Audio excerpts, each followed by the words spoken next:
โอเคเมื่อวานนี่กันเลยนี่กันเลยโฟร์ฟ้า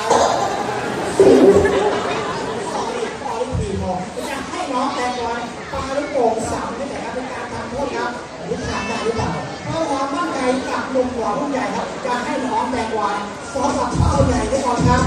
ถ้าจากเป้านี้จะทำยกเลิกการครับน้องแต่งวันน้องครับลูกเสิร์ฟลูกแม่เด็กโผล่เดี๋ยวน้องก่อนลูกแม่ครับน้องแต่งวันวันดูดิโอ้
ของจริงกันดีกว่าครับ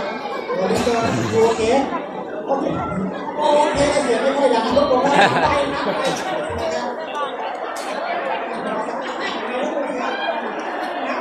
วันทูทีโฟฟ้า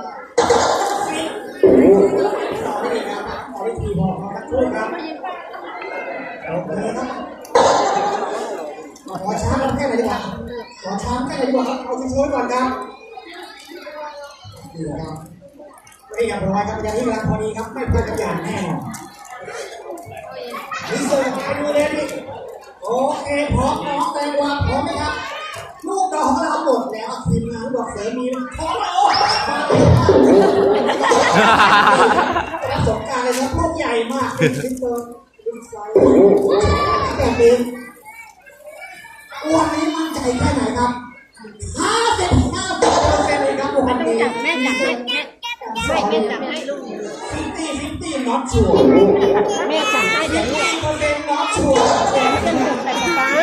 เซ็นที่เพื่อนนะครับเทคนิคบนน็อกใส่หรืออะไรจับตรงนี้เลยครับกันตรงตาครับตาใส่เพื่ออะไรครับรอบนี้